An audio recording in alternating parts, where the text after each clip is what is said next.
Welcome to you Sunil classes. I am Sunil Kumar, mathematics tutor, है ना।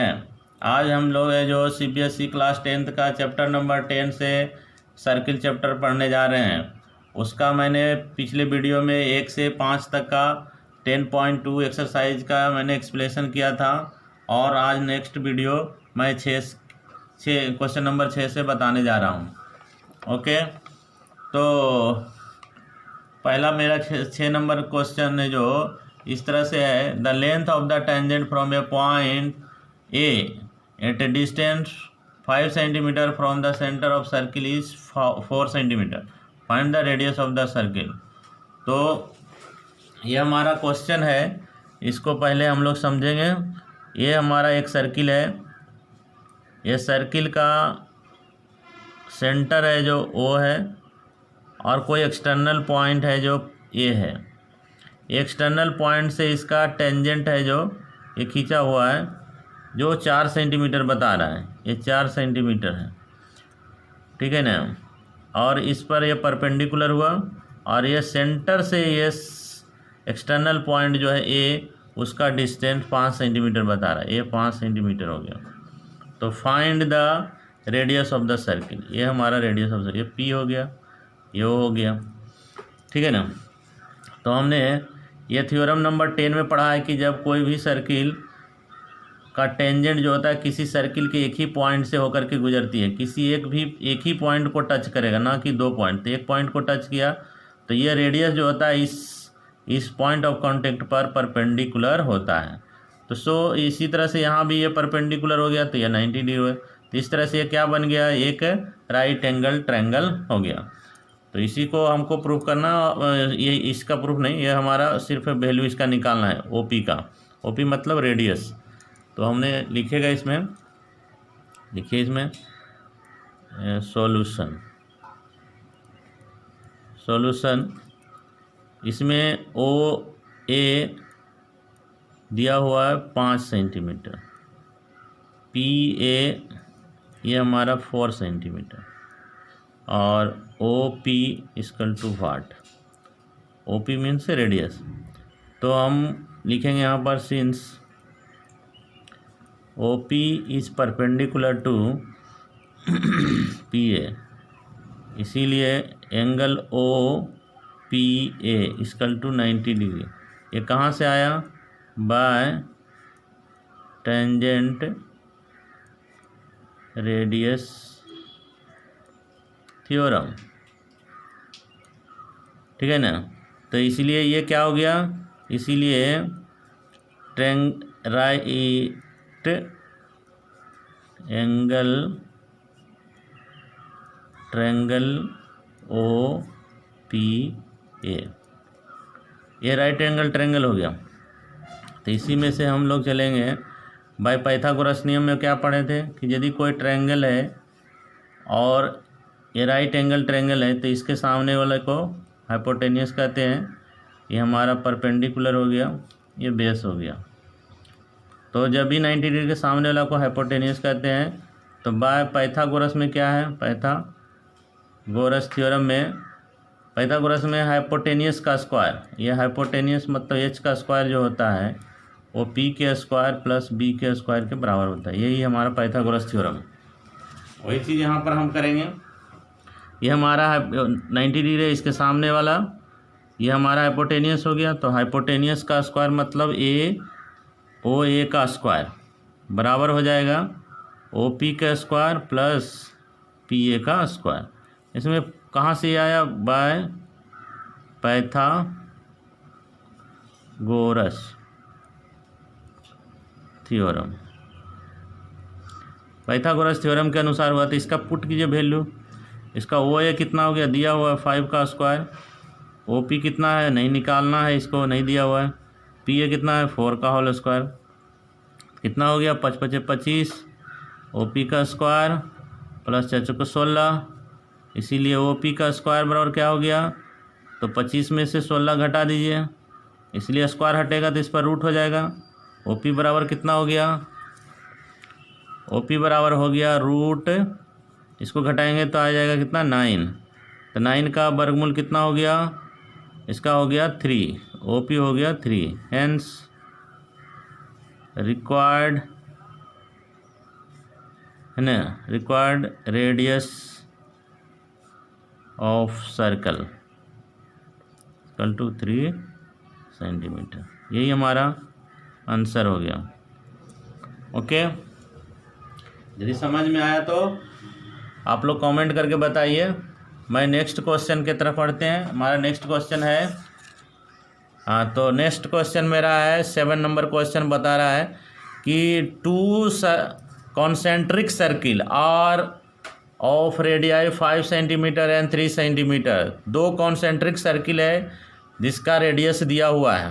तो find the length of the कोड of the large circle. Large circle का कोड निकालने बोल रहा है जो टच कर रहा है स्मॉल सर्किल का। मतलब हमने पिछले वीडियो में जब इस जो इंट्रोडक्शन दे रहा था सर्किल का, जब हमने चैप्टर स्टार्ट किया था उस समय हमने आपको एक बताया था, यदि आप लोग नहीं देखा है तो उस वीडियो को देखिए। कॉन्सेंट्रिक सर्किल किसे कहते हैं? यदि एक सर्किल है और इसी के अंदर या बाहर से दूसरा एक सर्किल और बना हुआ है और उसका सेंटर दोनों का कॉमन हो, जिसका सेंटर कॉमन हो। इस सर्किल का भी सेंटर ये ओ हो गया और यह सर्किल का भी सेंटर ओ हो गया। तो जिस सर्किल का, 2 सर्किल का सेंटर यदि कॉमन हो तो उसे हम कॉन्सेंट्रिक सर्किल कहते हैं। लेकिन रेडियस में दोनों का डिफरेंस होगा, इसका रेडियस छोटा होगा, इसका रेडियस बड़ा होगा। तो इसमें क्या कह रहा है कि दोनों का रेडियस दिया हुआ है, तो find the length of the code. ये कोड है वो टच करते हुए जा रहा है, इसका छोटा सर्किल को टच करते हुए जा रहा है, जो पी पर टच कर रहा है। ये हमारा कोड हो गया, ये भी मान लीजिए ये भी कोड है जो छोटा सर्किल को पी पर टच कर रहा है, इसका सेंटर ओ है। तो यहाँ पर लिखेंगे हम लोग लेट सॉल्यूशन। सॉल्यूशन में लिखेंगे लेट ओ क्या है, O be the centre of the concentric circle. ठीक है ना। ए बी क्या हुआ, ए बी दिया हुआ है हमारा, ये कोड है, लेंथ ऑफ द कोड। किसका कोड है ये? Of the large circle, of larger circle, जो क्या कर रहा है, which is touches the smaller circle, जो स्मॉलर सर्कल को टच कर रहा है एट पॉइंट पी पर टच कर रहा है, एट पॉइंट पी। अब एक थोड़ा सा कंस्ट्रक्शन कर दीजिए। कंस्ट्रक्शन में क्या करना है, ये तीनों सभी को ज्वाइन कर दीजिए। ओ से इधर पी को मिला दीजिए और इसको ओ से ए को भी मिला दीजिए, तो ओ पी मिल गया। Join O A and O P, दोनों को ज्वाइन कर दो।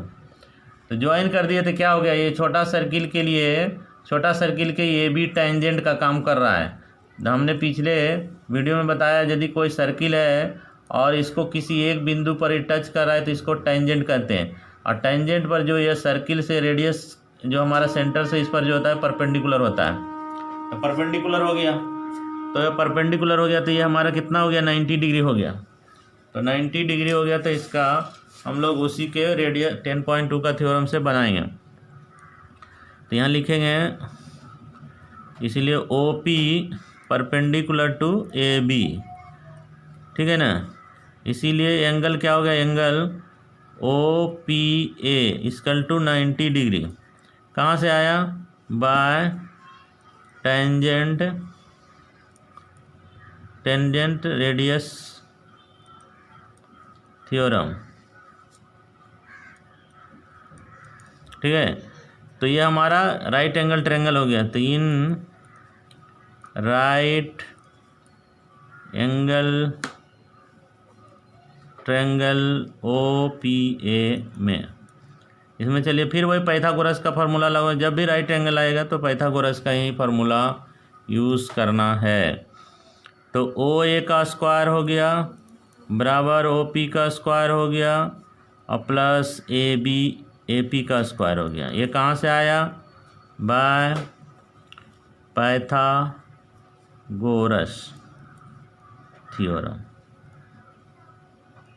ठीक है, तो ये हमारा दिया हुआ है, दोनों का रेडियाई दिया, रेडियाई इसका ये 5 सेंटीमीटर दिया हुआ है, इसका रेडियाई, ये रेडियाई का काम क्या आती है 3 सेंटीमीटर, तो ये पी निकालना है। तो इसका हम लोग लिखेंगे 5 सेंटीमीटर। ओ ए कितना हो गया 5 का होल स्क्वायर, ओ पी कितना हो गया 3 का स्क्वायर प्लस ए पी कितना हो गया ए पी का स्क्वायर, 5 पचे 25 हैं और 3 तिया 9 प्लस ए पी का स्क्वायर। तो ये हमारा ए पी कितना हो गया, ए पी इधर लाएंगे, इसको 25 को तरफ 9 को लाएंगे, तो ए पी स्क्वायर 25 में से 9 घटा दिए, तो ए पी बराबर क्या हो गया √16 का वर्गमूल 4 सेंटीमीटर, ए पी 4 हो गया। तो हमको निकालने बोला है कोड, ये कोड हमको इसका बड़ा सर्किल का कोड ए बी हुआ, तो ये भी निकालने बोला है, लेकिन हमको निकला क्या, अभी ए पी ही निकला, 4 है। तो पिछले 9 क्लास में तुम लोग पढ़ा होगा कि यदि कोई सर्किल है और सर्किल के ये सेंटर से होकर के जाने वाली को डायमीटर कहते हैं, इसके अलावा जो भी इधर जाएगा सेंटर से होकर के नहीं जाना चाहिए, तो उसको हम लोग कहते हैं कोड, ये सब कोड का लाएगा। तो कोड का ये लेंथ निकालने बोल रहा है, तो कोड किसी को भी कोड कहेंगे, इसको भी कोड कहेंगे, इसको भी कोड कहेंगे, इसको, लेकिन सेंटर से चल गया तो ये सबसे बड़ा कोड हो गया, तो ये कोड को डायमीटर भी कहा जाता है। तो इसी को कोड को निकालने के लिए 9 क्लास में तुम लोग पढ़ा होगा कि कोड क्या होता है। तो कोड जो होता है सेंटर से, इस पर यदि एक मिला हुआ है, यदि परपेंडिकुलर है, तो ये कोड को बाइसेक्ट कर देता है। ये क्या कर देता है, बाइसेक्ट, 9 क्लास में थ्योरम था ये, तो ये इसको बाइसेक्ट कर देता है। ए बी है और ये पी पर काट रहा है, तो ये हमारा और ये दोनों बराबर हो जाएगा, जैसा कि हमने 9 क्लास में पढ़ा है। तो ये दोनों बराबर हो गया, तो डायरेक्ट यहाँ लिखिए बी नो दैट। हम लोग जानते हैं कि ए पी जो है बराबर होगा बी पी के। क्या होता है, तो कोड इज बाइसेक्ट, है ना, बाय पी, ये थ्योरम है ऑलरेडी, बाइसेक्ट कर देता है, मतलब पी ए बी को पी है जो बाइसेक्ट कर दिया। तो यहाँ पर लिख दीजिए O P perpendicular to A B, इसीलिए जो है A B P is bisect the bisect the A B को बाइसेक्ट कर दिया, इसलिए दोनों बराबर हो गया। ठीक है ना, बराबर हो गया, तो दोनों का वैल्यू इतना, हमको निकालने बोला ए बी, तो ए बी बराबर लिखे, तो ए बी बराबर कितना हो गया, ए बी बराबर हो गया ए पी प्लस बी। ये दोनों का वैल्यू कितना हो गया, दोनों यदि ए बराबर है, इसका वैल्यू यदि 4 है, इसका भी वैल्यू 4 हो गया, इसका मतलब दोनों है जो 4 के बराबर होगा। तो यहाँ पर लिख दीजिए 4 सेंटीमीटर, ए भी 4 सेंटीमीटर, तो दोनों का वैल्यू 4 और 4 जोड़ दीजिए, कितना हो गया 8 सेंटीमीटर। हमारा यही निकल गया, हैंस रिक्वायर्ड, है ना, रिक्वायर्ड लेंथ ऑफ को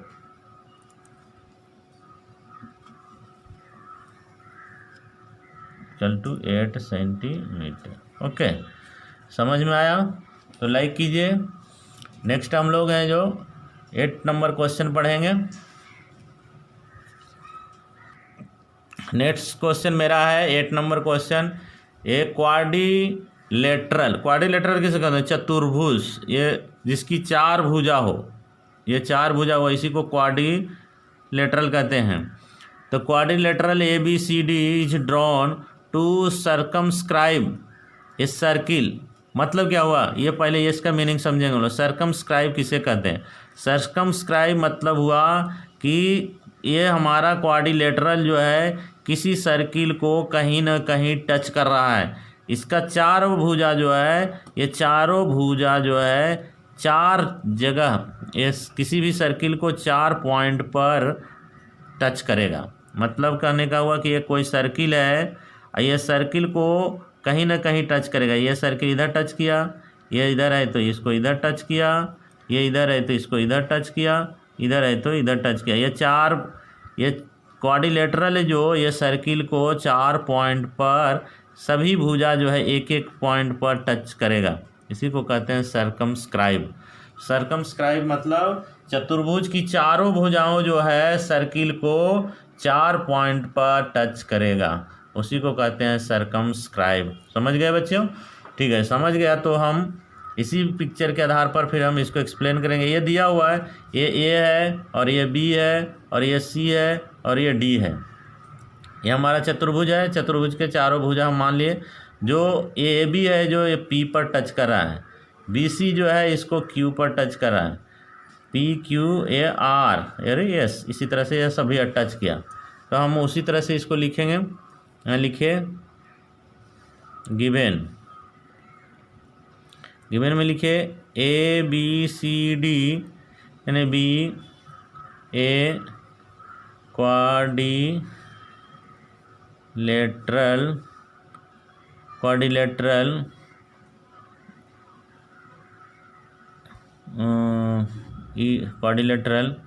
and which sides are touches at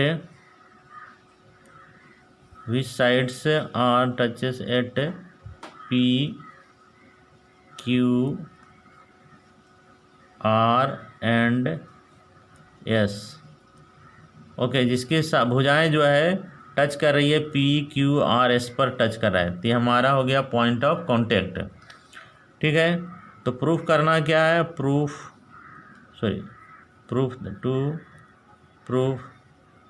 that, सिद्ध करना है। इसमें दिया हुआ है कि ए बी जो है वो सी डी के बराबर, यानी इधर वाला ये साइड जो है ये साइड के जोड़, और ये साइड है जो ये साइड के जोड़ के बराबर होगा, यानी A D plus B C. ये इस साइड को और ये साइड को जोड़ेंगे और ये साइड और ये साइड को जोड़ेंगे तो दोनों बराबर हो जाएगा। यही प्रूफ करना है। तो उसके बाद हम लोग लिखेंगे प्रूफ में हमने पढ़ा है, ये 10.2 का थ्योरम पढ़ा था। 10.2 का थ्योरम क्या पढ़ा था, इसको थोड़ा सा याद कीजिए फिर से। नहीं आप वो जो वीडियो देखे हैं 10.2 का वीडियो, तो फिर से देखने का है ना, वो लिंक दिया हुआ है, उसको देखिए और उसके आधार पर समझ में आ जाएगा ये क्या है। क्या हम लोगों ने बताया था कि एक कोई सर्किल है, ये हम सिर्फ समझने के लिए बता रहे हैं। ये कोई सर्किल है और सर्किल के ये एक्सटर्नल पॉइंट है। एक्सटर्नल पॉइंट से यदि किसी सर्किल पर यह टेंजेंट खींचा जाता है तो मैक्सिमम 2 ही टेंजेंट खींचा जा सकता है। तो ये दोनों टेंजेंट जो होता है लेंथ आपस में बराबर होता है। ये एक्सटर्नल पॉइंट पी है और ये है मान लिया बी है, तो ये दोनों भुजा है जो, यानी पी ए जो होगा पी बी के बराबर होगा। तो ये हमारा थ्योरम है। वही चीज़ को यहाँ हम लोग लिखेंगे, वी नो दैट, हम जानते हैं। उसी तरह से ये हमारा टेंजेंट, ये हमारा उसी तरह से ये एक्सटर्नल पॉइंट काम करेगा। एक्सटर्नल पॉइंट से ये टेंजेंट पॉइंट ऑफ कांटेक्ट की जो दूरी होगा ये और इसके ये बराबर होगा। ये पॉइंट हमारा एक्सटर्नल पॉइंट हो गया। उसी तरह से बी पॉइंट भी एक्सटर्नल हो गया, इसका कौन सा होगा, ये भुजा और ये भुजा बराबर हो जाएगा। उसी तरह से ये हमारा जो है सी है जो, ये हमारा एक्सटर्नल पॉइंट हो गया, तो ये भुजा और ये भुजा बराबर हो जाएगा। उसी तरह से हमारा डी जो है ये भी है एक्सटर्नल पॉइंट का काम करेगा, तो ये है जो इसके भुजा के बराबर हो जाएगा। तो इस तरह से हमने 4 कोण है, ये हमारा क्वाड्रिलेटरल का चारों भुजा जो है चारों, ये हमारा कोण जो है यानी ए बी सी डी, ये सभी जो है हमारा एक्सटर्नल पॉइंट के जैसा ही काम करेगा। चलिए इसी तरह से जैसा कि इसमें बताया था एक्सटर्नल पॉइंट से दूरी बराबर हो जाएगा, वही चीज़ को हम यहाँ शो करेंगे। वी नो दैट, हम जानते हैं कि the length of tangent drawn from a external point drawn from external point to a circle are equal, ये होता है ना, इक्वल होता है। तो मान लीजिए कि एक पॉइंट के एक्सटर्नल का काम कर रहा है तो क्या होगा, यहाँ पर हमारा हो जाएगा ए पी जो हो जाएगा बराबर हो जाएगा ए एस का हो जाएगा। यहाँ पर एक्सटर्नल कौन हुआ, एक्सटर्नल पॉइंट ए काम करेगा, एज एक्सटर्नल पॉइंट ए काम करेगा तो इक्वेशन नंबर इसको 1 मान लीजिए। सेम उसी तरह से एक्सटर्नल यदि बी काम करेगा तो ये बी पी और उधर बी क्यू दोनों हो गया। यहाँ लिख दीजिए एज एक्सटर्नल पॉइंट बी हो गया, तो ये इक्वेशन नंबर 2 हो गया। सेम सी यदि एक्सटर्नल काम करेगा तो इधर हो जाएगा सी आर बराबर हो जाएगा सी क्यू। यहाँ पर एक्सटर्नल कौन हुआ, एक्सटर्नल पॉइंट सी हो गया, इक्वेशन नंबर 3। उसी तरह से डी यदि एक्सटर्नल का काम करेगा तो ये हो गया डी आर बराबर हो जाएगा D S as external points D, equation number 4। Okay, अब सभी हम इक्वेशन को ऐड कर देंगे। Add equation 1 2 3 and 4 we gate.